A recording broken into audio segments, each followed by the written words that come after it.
So welcome to the May Cloud Cafe.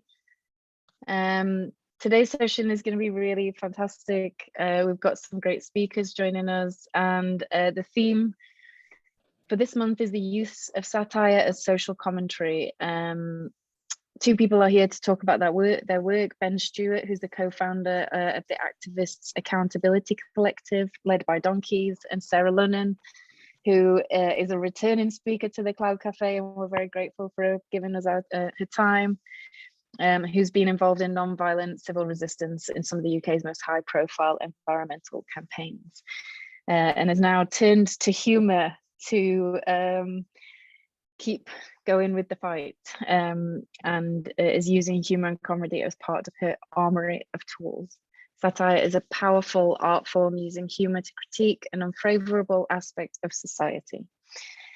And at the minute, I mean, especially in the UK, but across the world, there are many unfavourable aspects of society, let's say. So welcome everybody. Thank you so much for joining us this evening. Sarah is going to kick us off. So as I said, she's represented the Green Party at Town, District and County Council, and for over 15 years has been,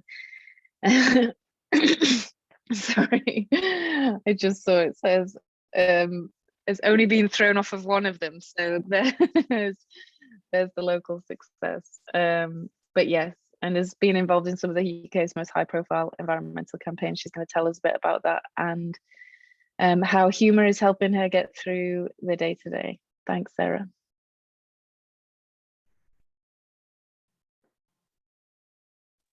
Yeah, you're muted. Okay, thank you, Jenny. That's quite an introduction. Yes, okay. Really pleased to be back here. It's really nice. Always hard to pass up an invitation to come back and talk to the Green Party, especially Stride Green Party, which is why I accepted the invitation. Probably a little too quickly, because I fear that I am here under false pretenses. So I don't know that I have a lot to say about satire that I think that any of the people on this call don't already know, right? So that we all know that using satire is a way of puncturing the power of the people above us. It's a way of making the tyrant seem ridiculous. And once a tyrant appears ridiculous, then you can be brave in your opposition to the tyrant. And also what humour does, what satire does, is it also does the same of the tyranny of ideas. So if you can make the prevailing idea look ridiculous, then you can be brave in opposing it, because it's an absolute truth that it's really very, very difficult for any of us to set outside the social norms of society and the accepted ideas of society. And like most of us have done that by joining the Green Party and promoting the ideas of the Green Party. But ultimately, you spend your life suggesting things to people, or certainly we did, that were in opposition to the prevailing way of thinking, in opposition to the tyranny, the idea, that central idea of GDP growth, which that we all have to go to work and work really hard, that we all have to take out loans, we all have to be successful, and that somehow that the Earth's resources are there for us to use as we wish. The idea that actually pollution is going to come home and bite us at some point. So in opposition to the tyranny of that idea, if you can use humour to puncture it, then you have a chance of making your case and allowing other people to hear you. And also, if you can use humour, it makes you feel courageous and brave as well, and you think that you can do this. So I'll just give a little example of that, which was when I was on the county council. The chap who held the portfolio for the environment was waxing lyrical about the amount of money that they were going to spend per year on fixing the roads in Gloucestershire. So I did a quick calculation and congratulated him that it was going to take him 20 years to fix all the potholes in Gloucestershire. At which point he said to me that I was being ridiculous and it was only going to take half that time, which was utterly brilliant, because then I could then say, well done. So it's going to take you 10 years after having been in power for 10 years. and the chamber fell apart laughing, and even his own side was laughing at him. So just the ridiculousness of his statement and his pomposity in standing up there and claiming this great win was just suddenly laid bare. And I didn't have to make it, it just done, the work was done for me. So if we can use humour in that way, it punctures that tyranny. So the tyranny of the state and the tyranny of the ideas that imprison us. And so you can know that, but how do you use it? Because that, and we all know people who, who are really funny. People are really funny on Twitter. People are really funny in real life. People who can stand up and make us laugh and command that space. And you can learn how to do it. Like, that was a revelation to me. You can go and do a stand-up comedy course and you can learn how to do it. And like most things, like singing, like learning a foreign language, like learning a musical instrument, there's a skill to being humorous, and you can learn how to do it. There's a skill to doing a stand-up routine. There's a skill to cracking jokes, and you can go and learn how to do it. And I've done the course twice now, and I am no expert at this, but I have learned some really, really interesting techniques, and I've learned techniques which have fed into making speeches, making statements, and just communicating with people, because you start to understand in a different way the structures of the conversation that you're having. So, for example, where is it? I did write something down. So the element of surprise is really important in comedy, but surprise that uses our kind of natural abilities to want to form patterns. So you can, so for example, you say car, lorry, banana. It's like the banana is a bit of a shock because you're already making those connections on the car and the lorry. And that's what humour does. You only need like 2 examples to make a pattern, but most humour and most jokes take you on that structural pattern. They get you thinking in one way, and then they switch to thinking to another. And that bit, that switch, is what makes us laugh. That's the payoff.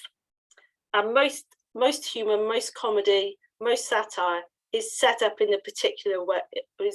Is set up in a particular way. So you have the setup where you explain who you are, what you're going to do. You have the reveal. You talk about what it is. I went to the shops today, whatever it is. You escalate. Something goes terribly wrong. And then there's a payoff. And that's the surprise. That's the switch. That's what makes you laugh. And one of the things I realised in undertaking the comedy course was that most really good speeches also do that, even if they're not funny. But if you lay your speech out, or your form of communication out in that way, set up, reveal, escalate, payoff, gives you a really, really good basis for your communication. If it's a press release, if it's a statement to the press, if it's a piece of election correspondence, any of that stuff, you can use that set up, reveal, escalate, payoff again and again. And you don't have to use it just once in your communication. You can escalate, payoff, escalate, payoff, escalate, payoff. And once you know that, you can start putting the jokes in. You can put the serious stuff in. You can put the jokes in. And then your final payoff that I've realized as an activist is basically your call to arms. That's what you want the people to do. You can take them on the emotional journey, you can make them laugh, you can make them cry, but the final bit that you want to put in there is that emotional payoff. You've given them the detail, and then you can put in your call to arms, whether it's to join the Green Party, whether it's to vote for you, or whether it's to come along and join Insulate Britain or Just Stop Oil, or whatever the next phase of my life is going to be. So that's basically what I wanted to come along and tell you about, and I'm almost evangelical about following this little script now when I start doing stuff, because it just forms that really, really good backbone to what it is that I want to do. But to do that, you have to actually plan, and those people on this call who know me quite well will realise that is not my strongest point. So I was meant to be writing something really funny today, which would prove all of these points of mine, and then I could do this really brilliant payoff and make everybody laugh and hand over to the next speaker. But obviously I didn't do it. I got caught up in work, things happened, people take days off, and I haven't done the preparation that's needed. So I'm not going to deliver the best talk that I can do. And that's the other thing, that discipline is really, really strong around comedy. If you want to be funny, if you want the joke to work, you have to be really quite disciplined about it. You have to plan it, you have to prepare it, and you have to try it out. And so most people who you go and watch, the comedians, the funny people, they've worked on those jokes really, really hard. They're not just off the cuff. They've tried them out on their friends and family. They've talked them through. They've given the speech again and again and again. They've worked it. They know the lines. They know where the laughs are coming. So they'll know where the breaks are, when they can stop. And then they refine it and work it again and again and again. And one of the things that I really fancy doing, when I did the second stand-up comedy course, and I said to the tutor, I said to Chris that I wanted to do it on climate change, and I was going to do a stand-up routine on climate change. There was a bit of a gulp. But I did. And I did do a 5-minute set on climate change, and it wasn't brilliant, fair dues. They did say to me, you need a few more jokes in that, Sarah. But it was humorous, and I think it did start laying out for me a way in which you can communicate with people about climate change and about the severity and the predicament that we face. So I do now have a 5-minute routine, and it's something that I really would like to start trying out. And every so often I do think I need to go and take my speaker and just stand in the cross every Saturday in Stroud and do my stand-up routine. Or maybe I'll go to Cirencester, where I don't know so many people. But I think it would be really useful and really interesting to actually work this and actually start using it a bit more and start saying, right, we're in this situation where reasoned argument and debate has not moved people as far as we need to move them. We have not broken the tyranny of the way that we see the world. So what other tools and communication can we use to shift people? And I think that starting to use comedy is one way of doing this. It makes you very vulnerable standing up there. You're going to fail, but I think the time's come for us to try it and to give it a go. But not just me, I think we could do with more than just Sarah Lennon doing stand-up comedy in Stroud on the climate and ecological crisis. So that's my invitation as well, is that we form some kind of stand-up troupe and try it out. So what are the final things that I wanted to say around this? So yes, I think it is about vulnerability. It's also about recognizing your target, about punching up at the people in power rather than punching down to those less powerful than yourselves. I think the use of the rant is really good. It's one of my favorite techniques, and to show and demonstrate the emotion that you feel when you're talking about stuff and make that connection, allow people to feel it.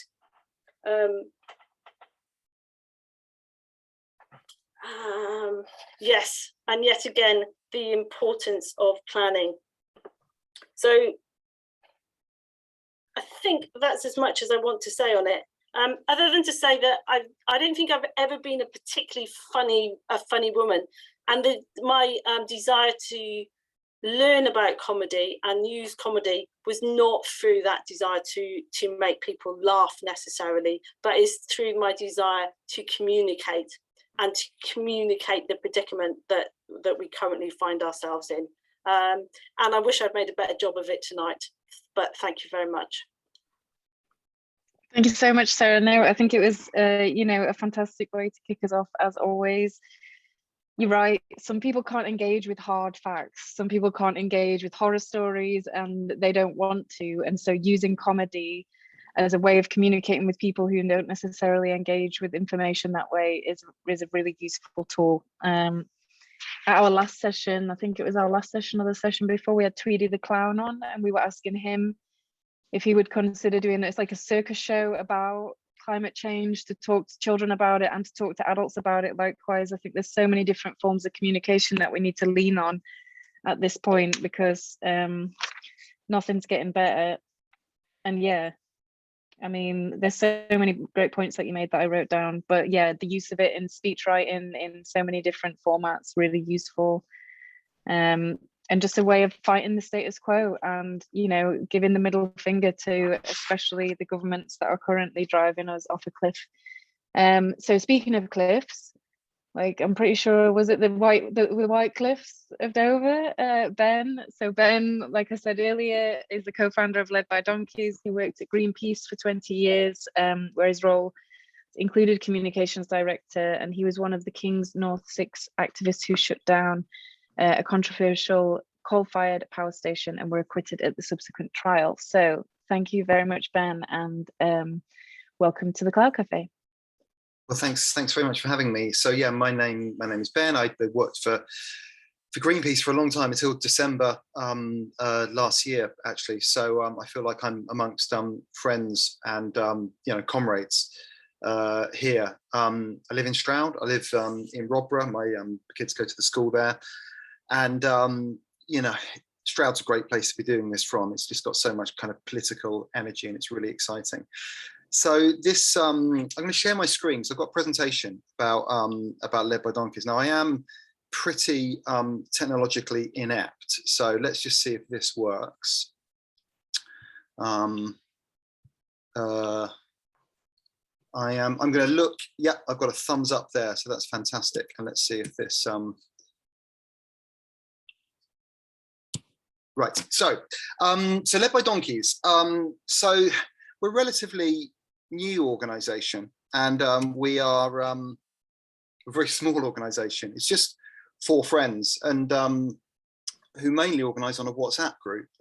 There's me, there's Ollie, who lives in Tottenham, there's James in Bristol, and there's Will in Gothenburg in Sweden, of all places. And we're asked quite a lot of times how we describe ourselves, and we really struggle. I think in the some of the publicity for this event, it was like, are they pranksters? Are they this? Are they that? And we don't really know, but we think we do our activism and accountability, and accountability is probably the most important word amongst that. So we were founded in January 2019. Now cast your minds back to that time. I mean, obviously, our politics is broken at the moment. It was very much broken then. It was a time when Theresa May was trying to get her Brexit deal through Parliament, and we were kind of observing the Brexiteers coming on TV, and felt very angry that they weren't being asked about their previous statements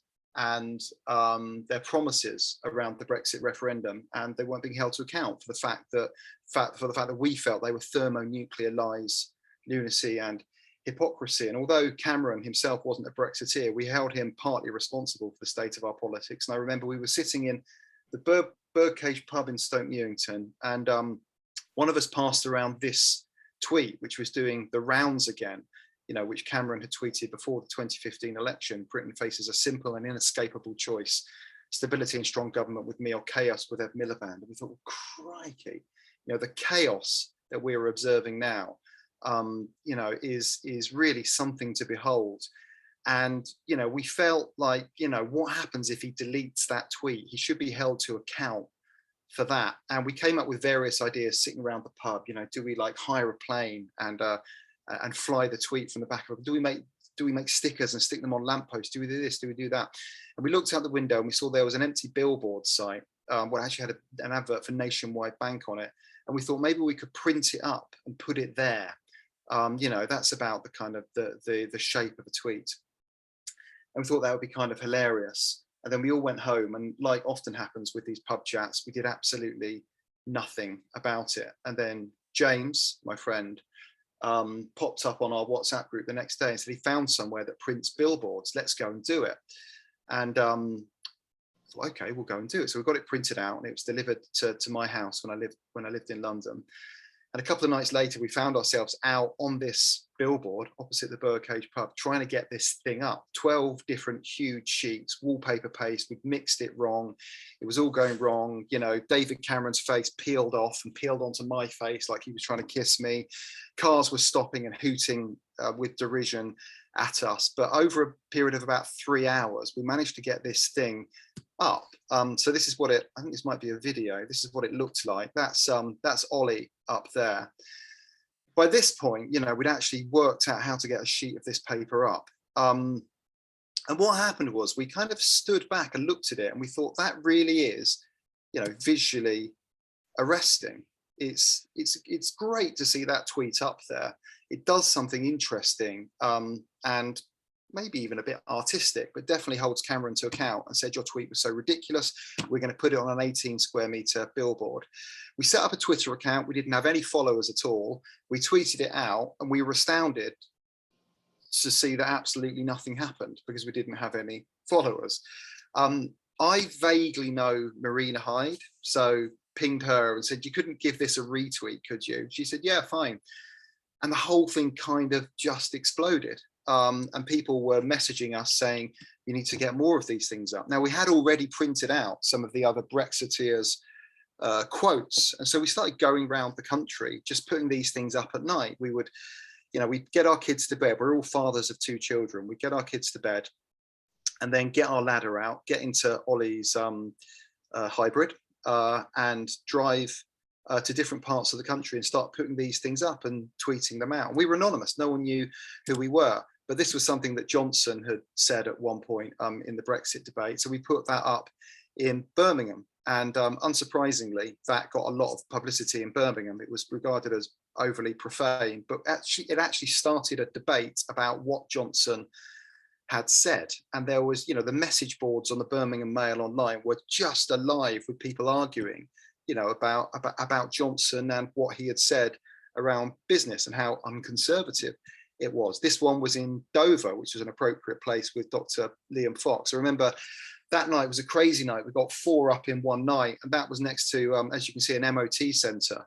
And just as we were finishing off, suddenly the guard dog barked and the floodlights came on and we were busted, and we had to get out of there really quickly. This was, you know, we weren't asking for permission to borrow these sites. We were picking corporate billboards and borrowing them without necessarily asking. So that was a McDonald's ad that we went over. We were always careful to go over adverts that we felt deserved the Led by Donkeys treatment. And suddenly people started saying, you need to get these up all over the country.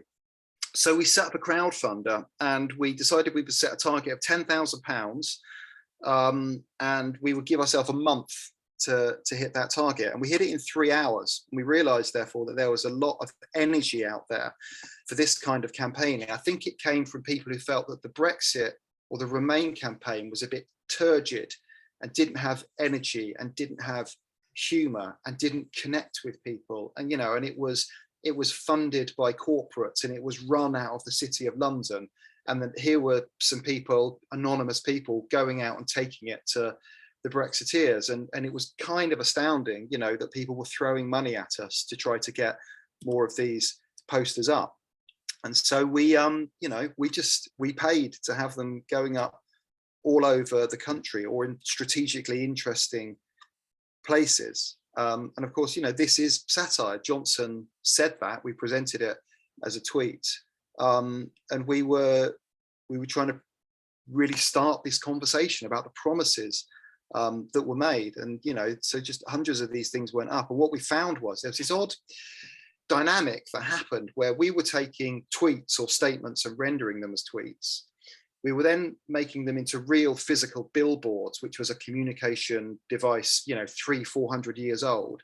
We were then tweeting them out, and the tweets of the tweets were going hyper viral, and people were being exposed to these promises in a way that they hadn't been before. So it was kind of online to offline to online to offline, bouncing around. We weren't even really sure what was going on, but what we knew was that we had more engagement than any Twitter account in the country. And the whole thing was really, really exploding. And our strategy of really making these quotes famous was working, because suddenly these politicians were being asked about them on the Today program and, on 5 Live and places like that, because they became famous through the campaign that we were running. And then this is 10 weeks after we launched. We were asked by the People's Vote campaign, I don't think it was called it at that point, whether we could do something in Parliament Square at the big rally. And we struggled to come up with something. And a few days beforehand, I was actually watching a football match and saw an Italian football match where the big banner goes over the crowd. And we thought, I wonder if we could do that.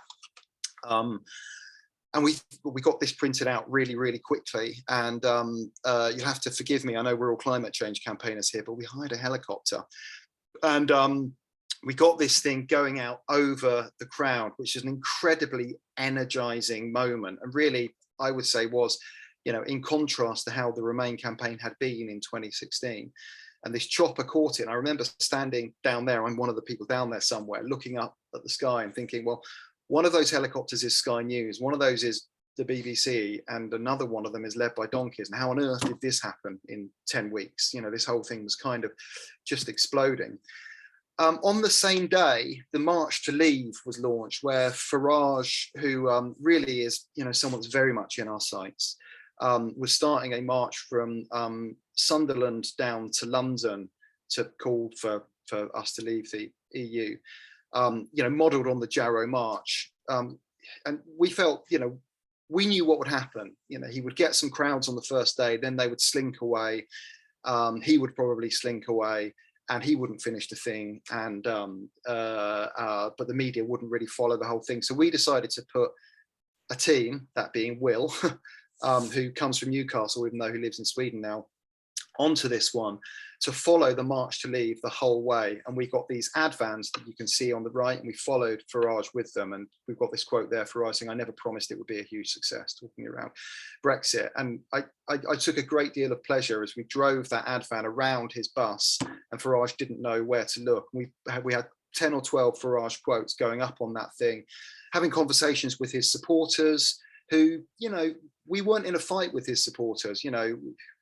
We think they're wrong, but Farage and Richard Tice really were our targets. And we did things like we put a drone up every morning and filmed how many people were on that March to Leave. And Farage said there'd be 4,000, and we would tweet out, right, 38 people on it today, 27 people on it today. And this was really, really holding the media's feet to the fire as well, and telling a different story. And I was really proud of that, because when Farage went on the Today program halfway through, Michelle Hussein said, you gave up after one day. There were only about 30 people on the thing, etc., etc. And so we were really proud, of kind of destroying the reputation of the March to Leave with satire. And then as we got closer to the election, we were thinking, how could we, communicate in ways that weren't necessarily satirical but powerful. And again, this is something where we're trying to really use emotion to reach people. And I'll get onto a bit later in this talk about how we try to give sometimes marginalized voices a platform. And this came out of a meeting with Remain Now, which is a group of people who voted for Brexit and are now Remainers. And we met a woman called Lisa Dodd, who told us her story about how angry she was about the promises that were made. And we interviewed her, and about the same time we were told by a friend of mine that a farmer wanted to offer us their field. And so we did what we do at Led by Donkeys, which is just go for a long walk and try to think of a creative way to use all this and communicate with it. And we came up with this film that I'm going to try to play, and I don't know if the sound's going to work, etc. We did this, so we made this film, and this is a film where we set out to reclaim patriotism from Farage. There are different ways of looking at who we are as a country. We have a checkered history, undoubtedly, but we shouldn't hand over the story of this country to Farage. So we wanted to use Elgar, you know, a patriotic piece of music, and make a film that really spoke to kind of who we are as Britain, as England. And then give voice to Lisa Dodds. So hopefully this is going to work and you can see this film.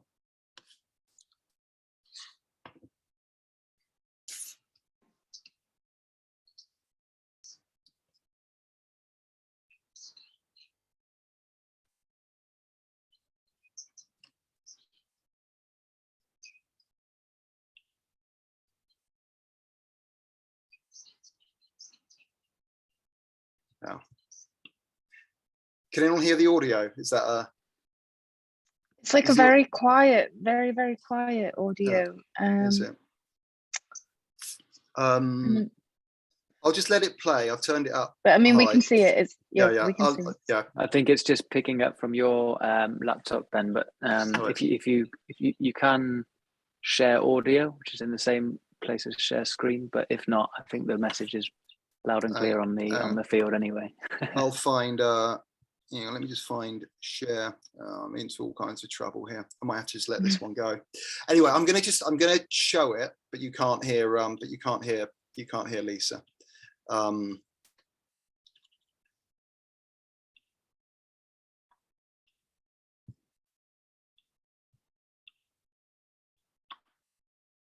got to. Okay, we go there.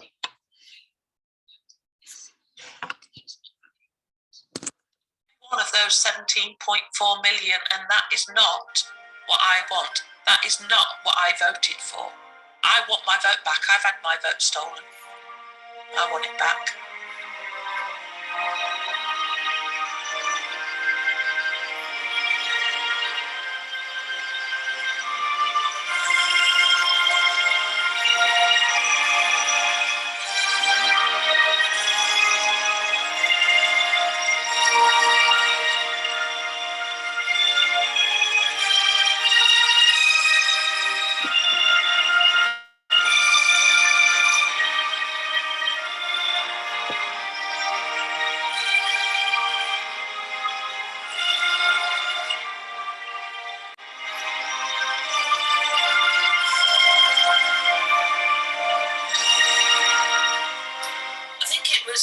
Nigel Farage says the other day that if there's no point in having another vote because it'd be even more leave now than it was before.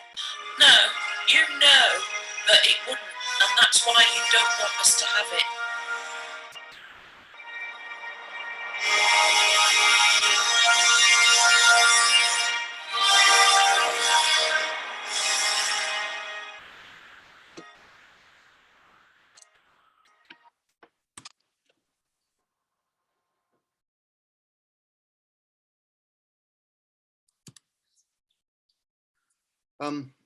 You have to trust me that the audio, the audio is great on that one. It's We heard it. We Oh, heard did it you? in the end. Yeah, Oh, yeah, did we you? heard it in the end. Oh, right, So right. fantastic. Okay, Yeah, great, brilliant.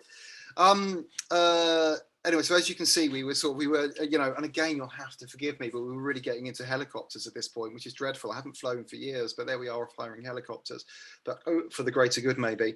But this is, you know, we were sort of evolving and learning how to do land art. Now that one there, you know, we turned up with, you know, 4 cricket stumps and a piece of string, and we realized actually we can't do this, and had to really, you know, work on a different way to try to plot out something that big, and actually brought in somebody that knows how to do it. And then, you know, they and they offered then to help us on this next one, which was just before the election, and those 6 doctors and nurses down there raking this out in the sand in Devon, which was for another film, which I won't show, that got a huge number of viewers as well. And I guess what we're trying to do, and it had an audio over the top as well, where a doctor was telling the story about how the Tories had cut the NHS for 10 years and didn't deserve another term. And so, you know, this was trying to use interesting, evocative, engaging communications to give a platform to people that didn't have a platform to tell their story. Obviously, the election didn't turn out well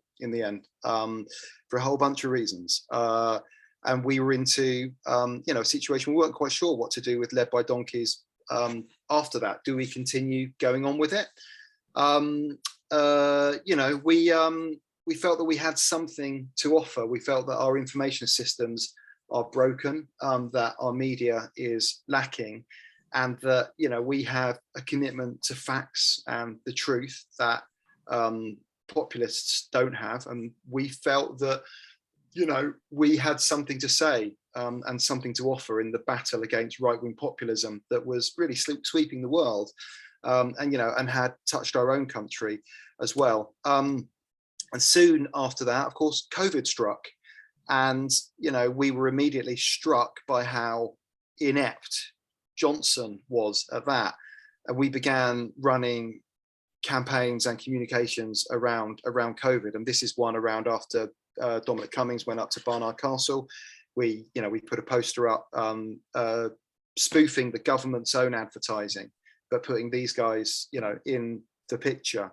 And this is a poster that got a lot of attention and was in a lot of national media, you know. And going back to what Sarah said, you know, at the start, you know, this is using humor as a political weapon. And we feel that laughing at these people is really powerful. We should treat them seriously. They're dangerous, but laughing at them also, to a certain extent, disempowers them.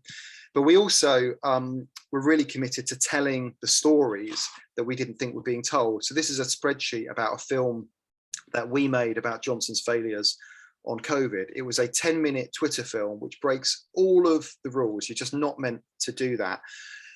But we wrote this script about all of his failures, and then we asked Gavin Esler, the former Newsnight presenter, whether he would provide the voiceover for it, which he did, and we put it together and we put it out there, not quite sure what would happen. We projected it onto Barnard Castle with a 32,000 lumen projector, and we were astounded that it's racked up 13 or 14 million views on social media now, which is more than any sort of panorama, you know, or dispatches around Johnson's COVID failures. And it's been a really, really important piece of content for us. But I think for other people, in really bringing together what happened, you know, and it's in a timeline format. And so it's just fact after fact after fact. And we saw, you know, we started doing a few of these timelines, and soon after that, Ros Atkins on the BBC started doing something similar.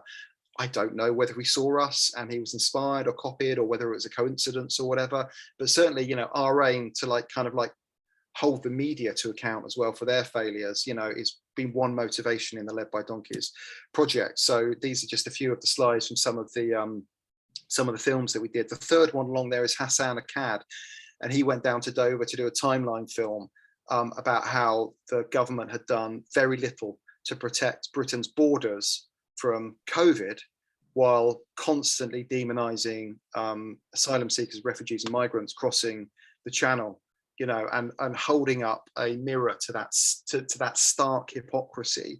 You know, Priti Patel, you know, out on the beaches of Dover, pointing at people trying to get here from Afghanistan, while doing nothing in the port a mile along to stop COVID, you know, entering the country, including, you know, new strains, etc.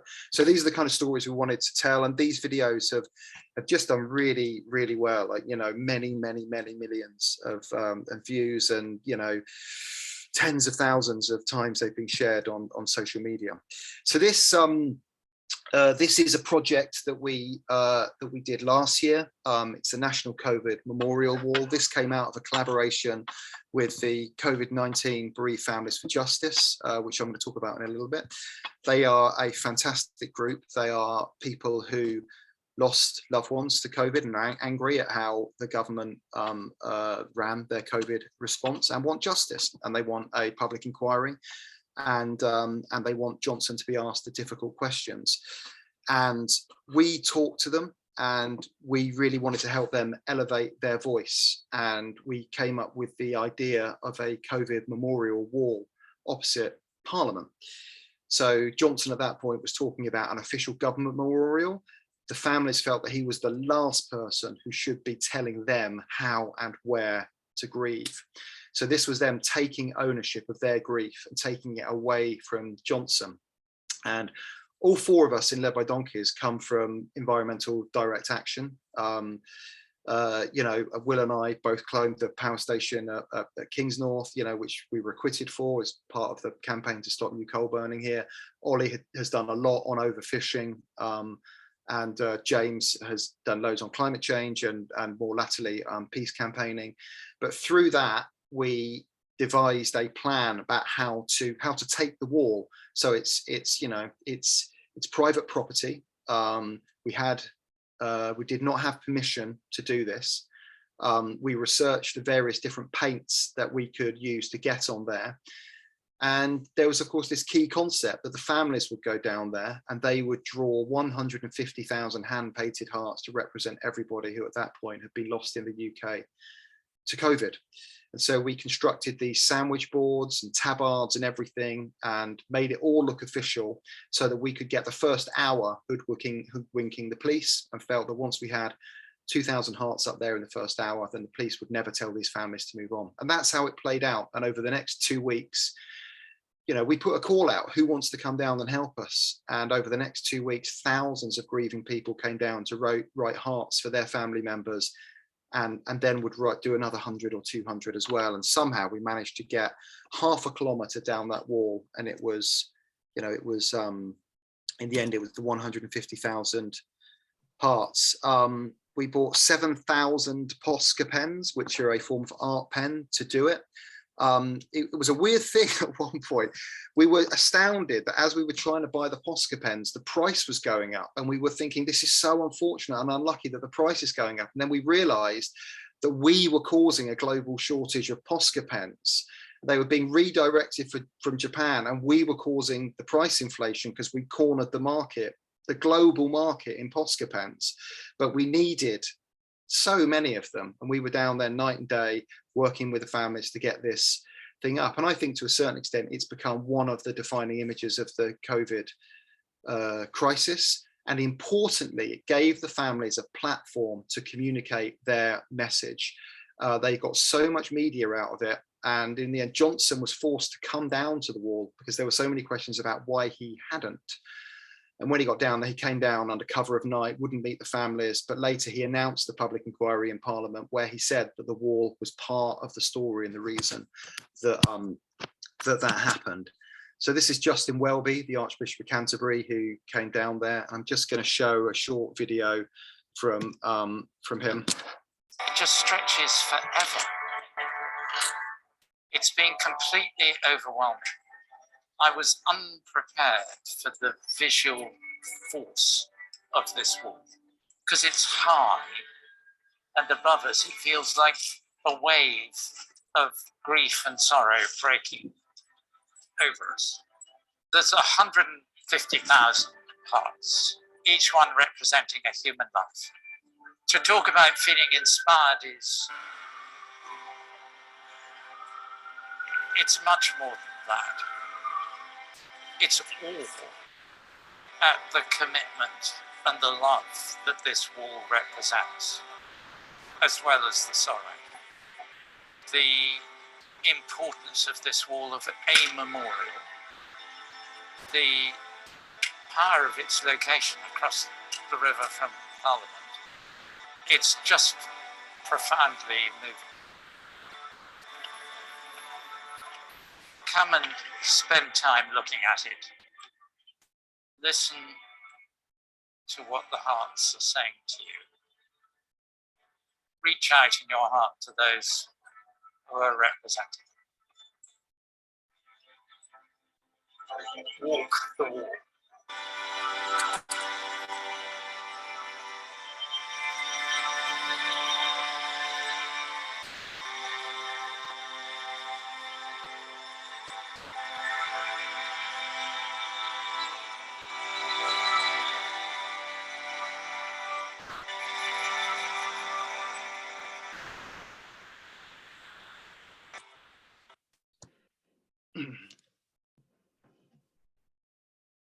So I wouldn't call that satire, but I think of all the things that we've done led by donkeys, I think we're probably most proud of that, in terms of giving a group who we really, really respect help to get a platform, but also installing a kind of just a powerful form of kind of art activism that held the government to account.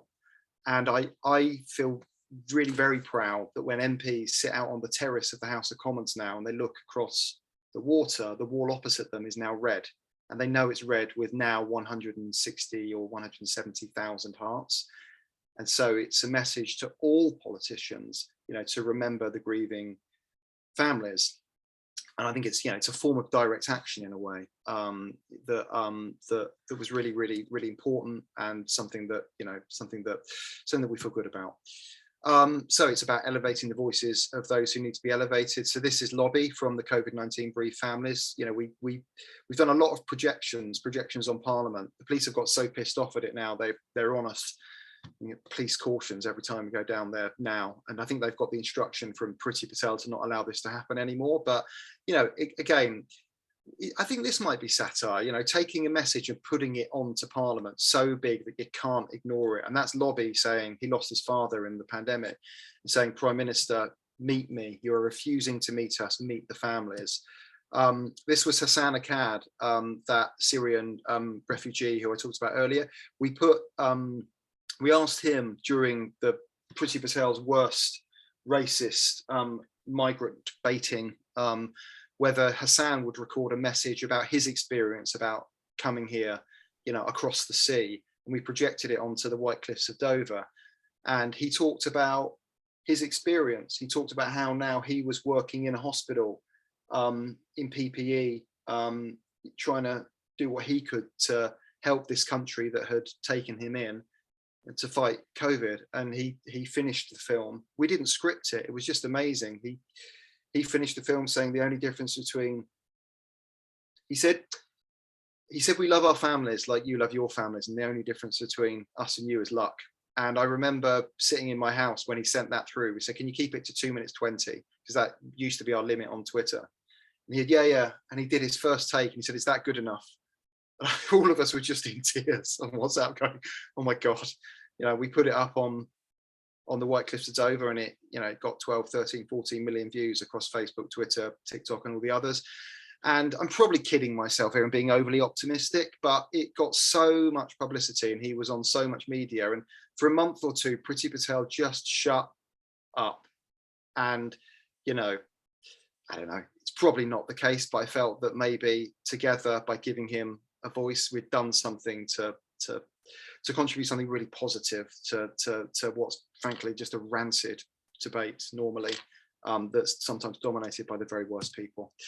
And this is Daria, who is a Ukrainian anti-corruption activist. And on the first day of the invasion of Ukraine, we projected her onto the Russian embassy in London, where we said, say what you want to say to the British people. And what she said was, you run a money laundering system in London where you allow the oligarchs to launder their money, and this empowers Vladimir Putin, and you need to clean up London, all the offshore shell company, non-dom, all that kind of thing. And we put it on the Russian embassy. And she was actually the one, a few days later, she got quite a lot of publicity because she asked the question of Johnson in Poland and really, really embarrassed him. But that was, thinking, what do we have to say about Ukraine? Well, I don't know, but what does a Ukrainian anti-corruption activist who's just fled Kiev, thinking the Russians are going to be in Kiev in 48 hours, and she would definitely have been rounded up. She's a famous anti-corruption activist. What does she want to say? And we put that on the Russian embassy. So yeah, we challenge the powerful and hold governments to account. So finally, we've done a series of films since Christmas, where we've spoofed Line of Duty, the famous sort of cop show that's written by Jed Mercurio, and we've written scripts where we put Johnson in the I should really just show one now, but I haven't got one. But we put Johnson in the interview room, being questioned by the cops about all his various kind of episodes of corruption. And I think that's definitely satire. It's comedy. but more than that, I think it scratched an itch for lots of people that watched it, who felt that Johnson was benefiting from some form of impunity, and that people wanted to see him getting roasted by the cops and getting the questions asked to him that he should have asked to him. And those films have done phenomenally well. And so my last thing I'm going to show you is just something off, I think, Good Morning Britain, which was a little commentary about that shows hopefully how this stuff can work. This meant a lot to me because the guy sitting there grinning there is Nick Ferrari from LBC, who is well, he used to be very right-wing. I don't know what he is now, but he's a shock jock. And when I got acquitted in the Kingsnorth trial that Will from Led by Donkeys and I were involved in, where we'd broken into a power station, we climbed, took us 9 hours to climb the chimney. We abseiled over the side and painted a message down the side. We were charged with criminal damage, and we ran what at that point was the first time someone had run a climate change defence, saying what we did was justified because the harm that this power station does to the planet means that we should have done what we did, and we were acquitted. And that evening, or it might have been the next morning after our acquittal, I was interviewed on LBC by Nick Ferrari, and it was the single most bizarre question I've ever been asked in 20 years of working at Greenpeace. He said, climate change isn't real, is it? And I said, well, it is actually. And he said, answer me this then, Mr. Stewart. If climate change is real, how come Iceland isn't underwater? And I had to say, Nick, because Iceland is above sea level and it's not made of ice. And many, many years later, we did this line of duty thing, and I was kind of astounded to see Nick Ferrari giving us a compliment. And I felt, you know, the wheel has turned, and finally we might have done something pretty good. So I'm just going to show this one as our final thing.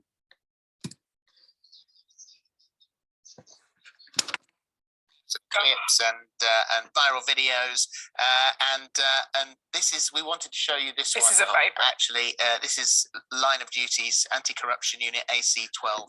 This is what perhaps might happen in there. AC12 interview by Superintendent Hastings, DI Fleming, DI Arnold.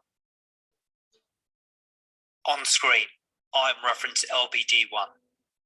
LBD1 is an email sent by your principal private secretary, Martin Reynolds, inviting more than 100 Downing Street staff to attend a party on the evening of May 20th, 2020. All the evidence I can see is that people have stayed within the rules. I can assure you, people have brought it to the attention of the police. Sir, did you breach said health protection regulations? All of that, as you know, is the subject of a proper investigation by Super 8. I mean, it's not a laughing matter. It is very clever. Yes. But I mean, there are parts of this which are very serious. But at the same time that this was all happening, people were not allowed in hospital. They lost relatives. People were dying. Yeah.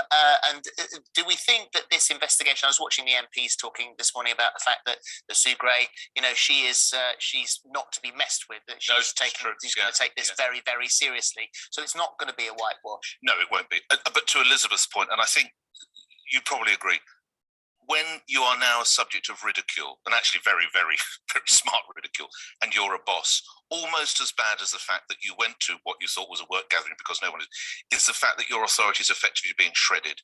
So that you are almost, no, actually you are a subject of national ridicule, and you're still trying to effectively rule within number 10. I would say that video is almost as damaging as the still photographs of the party, because it holds him up as a figure of absolute ridicule. Yeah.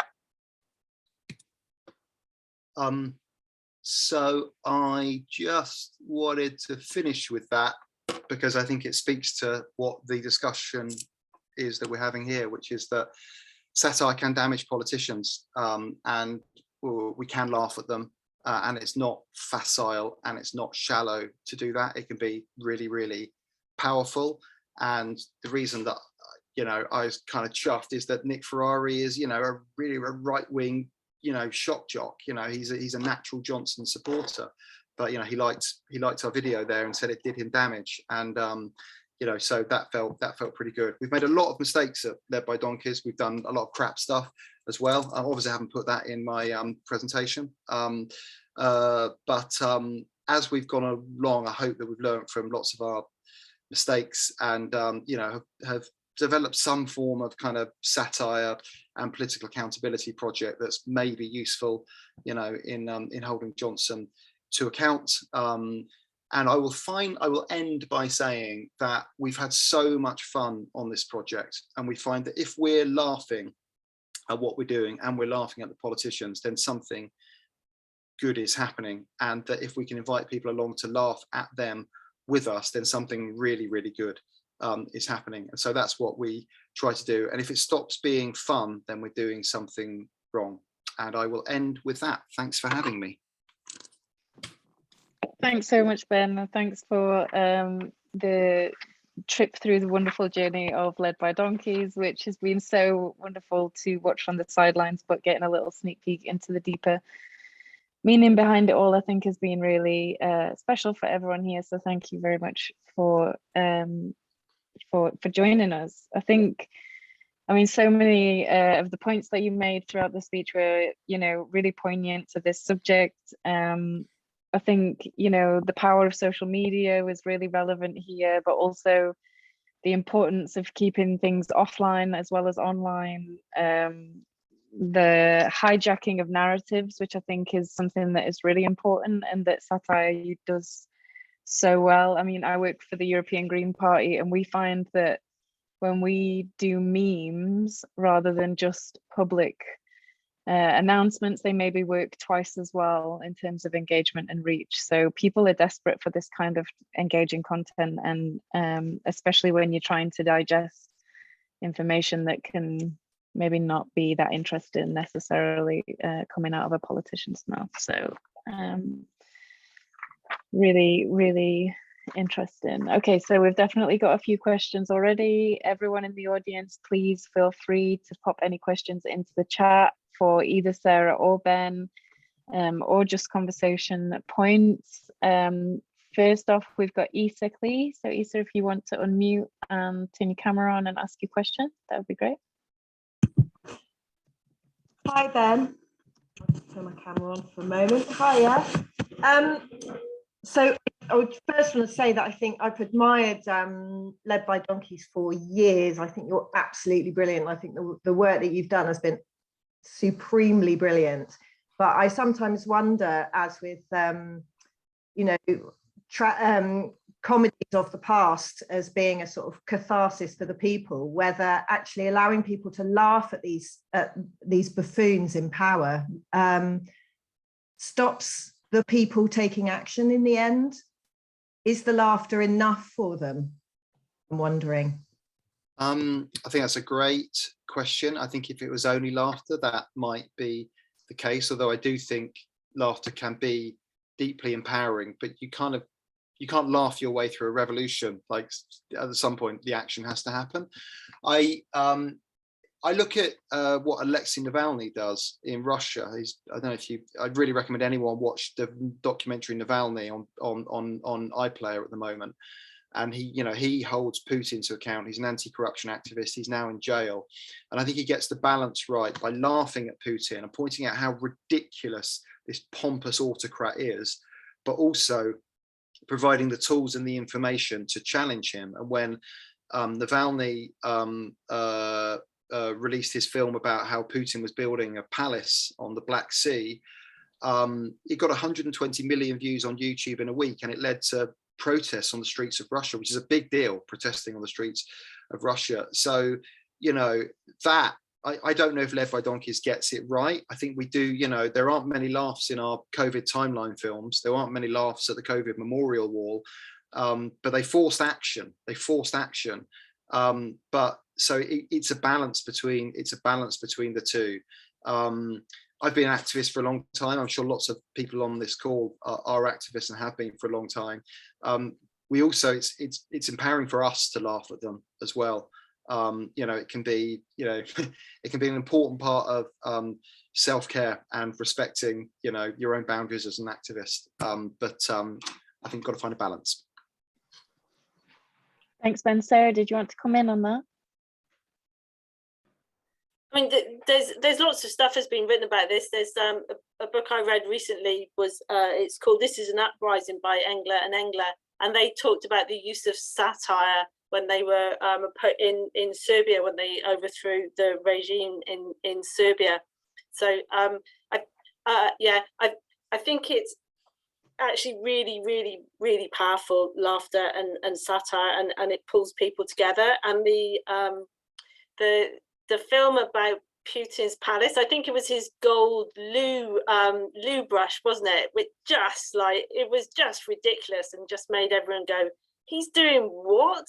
It just made him ridiculous. And at that point, when he looked ridiculous, people feel emboldened to actually start taking action. So I don't think by laughing at people it stops us taking action against them. I think it emboldens us to go, no, we can do this. So yeah, I think more humour we can get. When we were in Insulate Britain campaign, the video clip that got shared the most was the Camgate one, where Cameron, it was put to Cameron that that as a carpenter he was cutting down trees, and therefore he wasn't an environmentalist. And the host then went on to state that you could grow concrete because you can grow lots of things, and then Cameron just left it and waited. It was 50 seconds, and that got shared. I think that got like 10 million shares. And people were donating money and sharing, and that was the moment in the Insulate Britain campaign when we stopped being absolutely hated, like literally, like our social media was so vile, the comments in it and the shares and everything. But it was after that particular video where actually people started coming out and supporting us, and Owen Jones came out and supported us, Ash Sakar came out and supported us, and actually at that moment of humour that people actually started liking us and came out and supported us. So yeah, that was really powerful. So humour, I think, and laughter, if you can get it right, is just an amazing tool.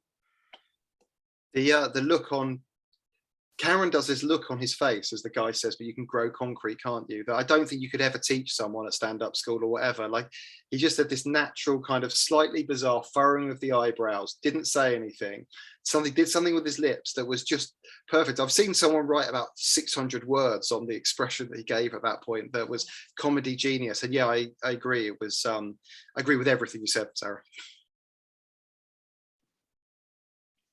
Absolutely. Great question, Ita. Thank you for that. So, and also that clip, absolutely hilarious. I can't tell you how many times we watched it and laughed. It was ridiculous. Okay, so our next question comes from Nicola. Nicola, if you want to unmute and turn your camera on, or just unmute, don't feel like you have to turn cameras on. I know it's not very environmentally friendly. No, I loved the whole story of how you got started and how it was just a idea in the pub that you then went and did, and it was just the one billboard and the one tweet to start with, and yet in that first tweet you already have the genius name Led by Donkeys. So I was just interested in that part of the story, like actually that's a really arresting name, and how much time did you spend thinking of that sort of stuff? Hardly any time at all. I remember that day actually where we were like, we need a name for this billboard, and James just, it came. If people don't know the phrase "lions led by donkeys," it's from the First World War, and is supposedly, describes the British troops, the Tommies, who were, decent and competent, but their generals were idiots and donkeys, and that's why so many got killed. And it was actually James said, like, we should call ourselves Lions Led by Donkeys, because that's who the British public is at the moment. We talked about, who our most reviled cabinet minister or leading politician was, and mine was Dominic Raab's, James was Jacob Rees-Mogg, Nadine Dorries, whoever, but we felt that they were just total donkeys. So it was Lions Led by Donkeys, and then Will designed the poster and said, I haven't got room, can we just call ourselves Led by Donkeys? And we were like, yeah, whatever, go on then. And there you go, stuck with it like three years later. So I'd like to say that we sat down and thought long and hard and focus grouped it, but you know what, and I'm sure activists on this call will agree with this, sometimes that instant gut feeling can often be the best route to an effective communication and not overthinking stuff. I think if we were to go back to then, I always, you know, liked the idea of calling ourselves sort of Emperor's New Clothes, because that's again what we do, sort of pointing at these people and saying, you know, you're ridiculous, you know, you're not wearing clothes. But Led by Donkeys has been a great name for us. But it was going to be Lions Led by Donkeys, but there wasn't room. Poetic. Amazing. Okay, well, thanks again for the backstory, and thank you, Nicola, for the question. I don't know if anybody else wants to come in with questions, then please just pop your hand up. But seeing as though I can't see any at the minute in the chat, I'm going to, oh, Sarah, yeah. Yeah, I've got a question for Ben. So it's really interesting. Like, I can't believe Led by Donkeys has only been around for 3 years. It's like, really? It's like, yeah, you just feel so ingrained in the Twitter sphere and that kind of you know, the political debate that's going on in the country now. But it's interesting, like, listening to your backstory, Ben, and looking at what Led by Donkeys are doing. So you're very involved in the political sphere. But what's happened to the climate activism and, you know, the ecological activism in terms of what you're doing? And, you know, is there, do you think, an opening to move Led by Donkeys into that? I mean, definitely. We're all deeply motivated by that. We've all, you know, we've probably racked up, you know, 50 odd arrests between us on ecological direct actions, and it's where our passion lies. It's, you know, what keeps me awake at night. I guess, you know, what we would say is that, you know, there are so many great groups, you know, operating in that space, and I don't necessarily know what we bring to it. We try to, like, elevate stories and people that don't get a lot of coverage, and I don't know whether that naturally, there are just, you know, XR is such a force, as are, you know, Insulate Britain, you know, Just Stop Oil, and then, you know, some, though not all, of, you know, the NGOs, etc. So what added value do we bring? And yet we, you know, where we think we do bring added value about telling the story of right-wing populism and the failures of Johnson in a way that other people aren't really doing it. But I think it's inevitable that we're going to really get more into that space. We're expanding a bit. We're actually recruiting an action coordinator, so, you know, like a direct action logistics organizer, to do more stuff, you know, in the real world, protest related. And so that's inevitably gonna go to that space. You know, my real passion is, you know, taking on the climate skeptics, the 55 Tufton Street crew. So that's, you know, all the fake think tanks that are actually fronts for corporate interests. You know, I've done loads of that kind of stuff. You know, I ran investigations at Greenpeace for a while, and we did a load of undercover stuff, and I'd love to be doing that with Led by Donkeys. But then, you know, there are great undercover reporters that are doing that stuff in the ecological space already. So I'm waffling slightly, just kind of saying, like, I just don't know what extra we bring there compared to the amazing groups that are operating there already. Thanks, Ben, and thanks, Sarah. Great question. So anybody on the call got any ideas on how Led by Donkeys can get involved in the environmental activism, then drop us an email and we'll forward it on to Ben. Okay, I see Martin Whiteside has a hand up. Hi, I just wanted to remind Sarah of an interview she did on Radio Gloucestershire when she was first elected as our Green County Councillor. And she had the temerity to suggest that you could have a 20-mile-an-hour speed limit in an urban area, and the very arrogant reporter got somebody from the Society of Advanced Motorists or something to criticize this, and he said, well, it's ridiculous because I live up a bit of a hill, and you can't drive slow enough up a hill because of the slope. And Sarah sort of paused a bit and said, well, I'm not really a very professional driver, but usually when I go uphill, I want to go slowly, I change down to gear. I don't know what you do, and it just floored the whole thing. So you've been at it a long time, Sarah, and we admire you. Thank you. There you go. Comedian before you even knew it. Either of our speakers wants to come in on that, then just unmute yourselves and tell me. Ben. Not sure what I can add to that. Sounds like a very good riposte. I mean, I do wish more people on our side were as good as obviously Sarah is, you know, at that. And I do think, you know, we're here to talk about humour and satire. I do think in interviews that that kind of thing can be incredibly disarming and powerful. You know, to rather than, you know, going into a long exposition, you know, but to like, you know, about that particular question about like, you know, speed limits up hills or whatever, you know, just to say that is, you kind of win the debate straight away, don't you? And I think our side, and this includes me sometimes, definitely, you know, too technocratic and, you know, want to go explaining it in great detail, and humour can really cut through. Unfortunately, I think that, you know, the right wing use it well. I don't find Farage particularly funny, but his supporters, you know, do. And the way that, you know, the way that he delivers an argument, he satirizes our side, if you like. You know, he satirizes whatever we are, you know, like progressives, internationalists, whatever. And he does it effectively. And maybe we could, you know, perish the thought, you know, he's like my number one of enemies, but like, you know, opponent, Bête Noire, but he, you know, could probably learn a thing or two from the way he communicates sometimes.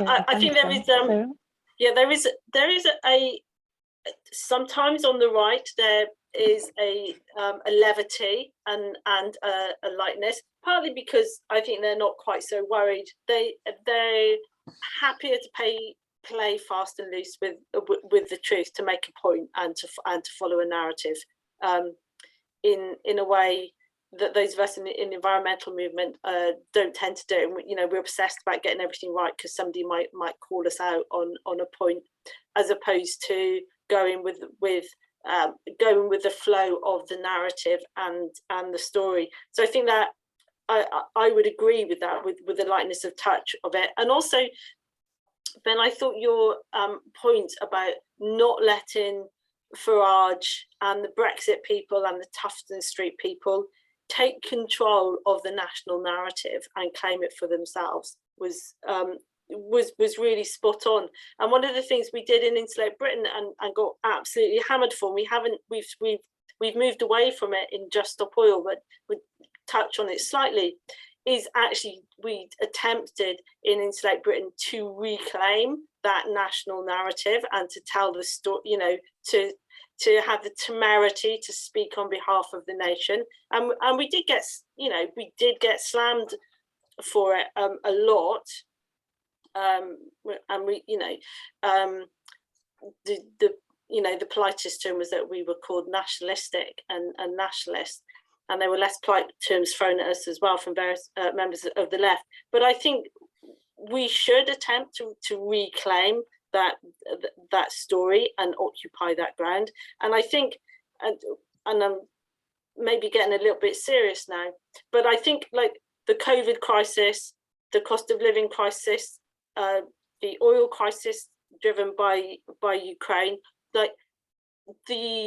this is our future now. It's going to be a series of interlocking crises. We've got a food crisis coming because of wheat. We've seen what's happened in India. There, you know, there's not going to be a crop coming out of India. It's going to be decimated. South America, the harvest is failing. All of those interlocking crises are what is going to hit us time and time and time again. And if we let the right control the national narrative and our national story, then it's, you know, I think that's really, really dangerous. And using a lightness and a levity to reclaim that national story and tell another story, I just think is super important. But there's no jokes in that, but there should be. And maybe, Ben, that's what you can bring to the debate. And I've got a whole series of ideas I'd love to talk to you about and lots of videos. Thanks, Sarah. I think you know, the theme this month is satire, but there's always a serious line that falls underneath it, and all the things you just mentioned are exactly that. Okay, I've got a question from Kevin Cranston and then Catherine. Kevin, if you would like to come in. Yes, I thought your various hijacking of the line of duty in those interviews was absolutely brilliant. And I'm surprised you didn't claim the interview you did with Cressida Dick as one of your great successes, because within days of seeing that, she's suddenly gone from, oh, well, it's not really a police matter, to, okay, let's investigate these parties then. And I'm sure that the video must have had something to do with it. Out of curiosity, did Jed Mercurio and the cast of Line of Duty collaborate with you, give you permission or ideas, or are they just snippets from programs that you've very skillfully interwoven with whoever you got superimposed on the interviewee in one of their films? Kevin, for operational reasons, I can neither confirm nor deny any involvement by the cast, and that is the line that I'm instructed to articulate, and I will stick to till my dying day. Okay, that's great. And the other good thing about using that is, I'm sure you partly harking back to what Sarah was saying, it's a way of getting into people who might not normally naturally turn to Led by Donkeys, because they might be fans of Line of Duty and Tories or whatever, fans of Johnson, and suddenly you've got them there captured by something other than the target, having to think, oh, I like Line of Duty, this looks good, but hey, they're attacking my sort of Tory leader. So it's a good way of undermining all sorts of things. It's very, very clever and very well done. Thank you. Very kind of you to say that. I was very, very chuffed when we did our second Line of Duty film, where suddenly 3 days later it popped up on the Rodborough Avenue Stroud WhatsApp group by someone that didn't know I'd made it, and said, oh, this is cool, everyone should watch this, and not a particularly political person. I was thinking, right, job done. We hear a lot from people saying, you know, my conservative, small c, big C, you know, uncle, brother-in-law, auntie, whatever, saw this and is thinking again now about issues. And that's incredibly gratifying, because we're such a polarized country. To try to reach over, I don't even want to call them the other side, because we're talking about people in my own family and friends, etc. But people who have a different worldview, to reach those people and persuade them to just think again about, in the case of Johnson, you know, this government is like, you know, definitely chalk that up as a success. Thanks, Ben, and thanks, Kevin, for the question. So I've got one from Catherine, and then I'll bring you in, Elizabeth. So Catherine, if you wanted to ask your question. Yeah, thanks all. It's been really fascinating. I absolutely love the presentations. I've seen all the work that Farage has been putting out around the net zero agenda and challenging net zero, calling for a referendum on net zero.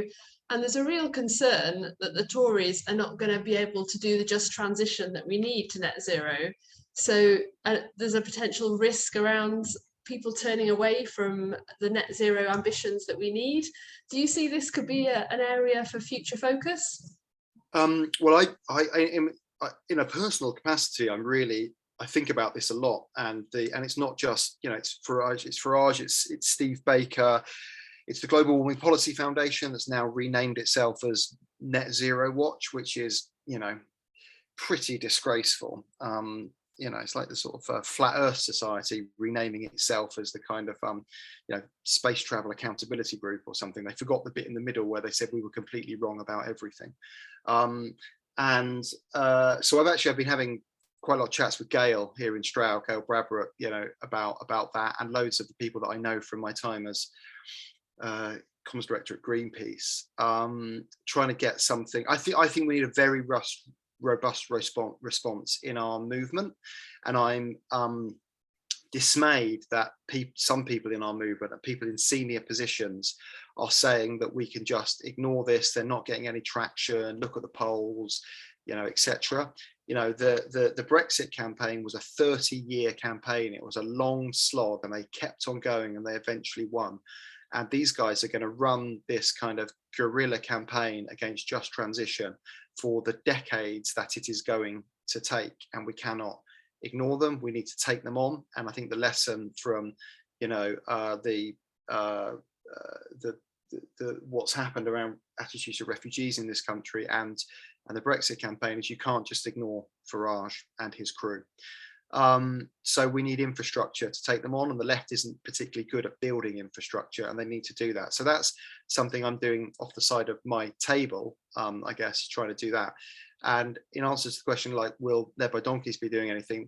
Yes, Farage and Net Zero, absolutely in our sights. We've got a really good idea that I'm not going to mention here, but hopefully we're going to pull off at some point in the next few months, to hold that guy to account. But it's going to take all of our movement to not ignore what he's doing, and his compadres are doing, because the kind of societal, economic and cultural changes that we need to see to reach net zero in this country is just profound, and we need to bring people along with us. Otherwise we're into a form of eco-fascism.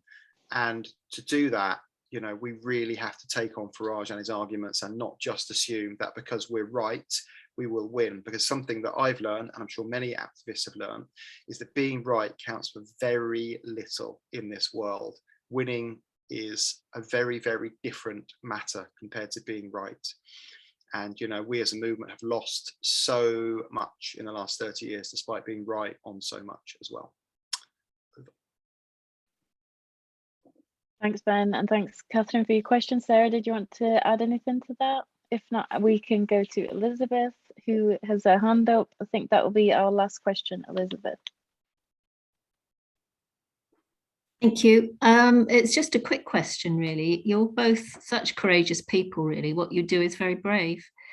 And I just wondered whether either of you felt sometimes that so threatened that you couldn't go on, whether it's all too much sometimes, or how you cope with it, really. Go on, Sarah. Yeah, that's a question. I mean, there's a trite answer to that. Well, it's not trite. It's what a lot of the Just Stop Oil and Insulate Britain people have been saying to the court when they've been breaking injunction after injunction. There's 11 people just got arrested today at Kingsbury for breaking the injunction. One person got sent to prison today for the 11 arrested are in custody until Tuesday. One person went to prison today for spray painting on a court for breaking the M25 injunction, and there's 2 people already in prison today for Insulate Britain. They're in prison for 6 weeks. So that's 14 people are in prison, and they've all said we're more scared of climate change than we are of breaking the law. And ultimately, the point that Ben made is that the changes we need to make are so profound if we want to transition. The changes that are going to happen if we don't transition are going to be even greater. And it's the reality of facing what those changes mean that make you suddenly realise that whatever you think you're risking in standing up to the state is nowhere as great as what we are risking if we allow unabated climate change and ecological collapse. So it's weighing those risks up and making, and deciding based on that. And ultimately, how do I continue?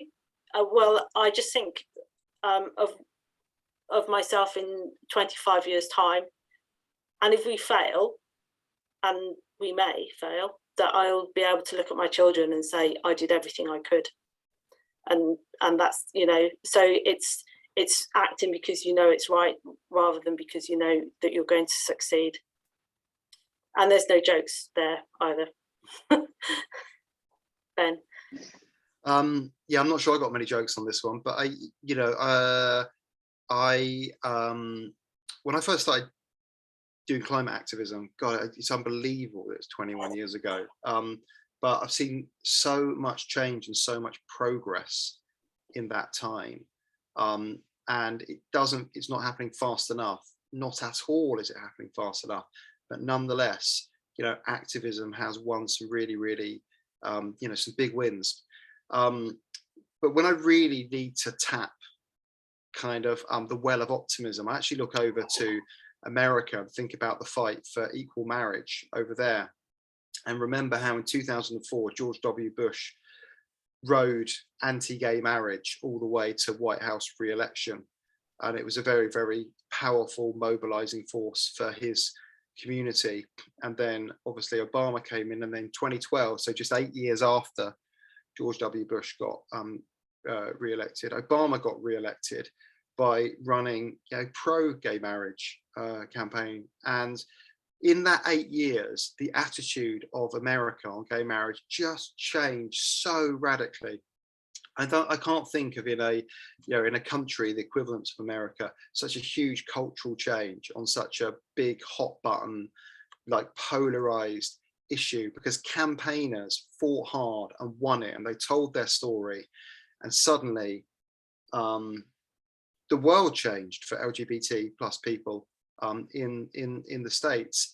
And you know, change can happen very, very quickly. So hold on to your horses. We're gonna have a lot of change this decade and the next decade. We just have to ensure that it's positive rather than negative. And you know, I'm lucky enough to have seen a lot of positive change that activists have brought about. So that's what keeps me going. And I'm afraid it's a cliche, but same as Sarah, I've got a 4-year-old and a 3-year-old, and suddenly I'll finish on this. You know, when I first got into climate change campaigning in the year 2000, 2001, I remember reading the IPCC reports, and it was all about stuff that was going to happen in 2050, and that felt like a different planet. It felt like it was abstract, but I still campaigned on it because it was important. And what's happened since then is what was going to happen in 2050 is now going to happen in 2035, because it's happening quicker than we thought. And it's no longer the year 2000, it's now 2022. And so we're on the cusp of it, and it's even, you know, kind of happening. Look at the heat wave in India now. And I think a lot, therefore, about the lives that my kids are going to lead in that climate change world. And that's a really big motivating factor, and has been in my activism. I'm sure it's the same for many of the people on this call as well. Thanks, Ben, and thanks, Sarah. That question is really emotive, I think, Elizabeth. So thank you for having that right at the end there. And just summarizing so beautifully, I think, you know, we're all here and we're all on this call because we care about the environment and the future and future generations. And this is one of the many ways that people think we might spread that message a little bit further in Stroud and beyond. So thank you very much for taking the time to be here with us tonight, both of you, fantastic speakers, and thanks to everyone who has organized this, especially Elizabeth. I've seen in the chat that we've got our donations page, so if you would like to donate to the Cloud Cafes and help us keep doing what we're doing, then that would be fantastic. There's some links in the chat there as well. I mean, I can't really summarize Satire in 1 minute. So I guess for me and for a lot of other people, comedy is more than just laughing. It's educational, it's escapism, it gets us through on a day-to-day basis. It's breaking back down barriers. It's bringing people from the other side, as you said, maybe Ben, in, you know, in inverted commas, to you know, a place where we can actually talk about these issues and talk with each other. I think if we don't laugh, then we'll all just cry all the time. So everybody keep laughing. come and see us again in June. It's going to be another great session. All of our old sessions are on YouTube. Tell your friends, bring them along next time. Thank you for joining, and please everyone turn your cameras on so that we can see your smiling faces. And everyone vote tomorrow. Vote, go and vote. If you can vote, if you're not in Stroud and if you're voting, then go and vote green or whatever you like. Not eco-fascism, all right? Okay, thank you very much. Give us a wave. Thanks for joining the Cloud Cafe, everyone. Have a good evening.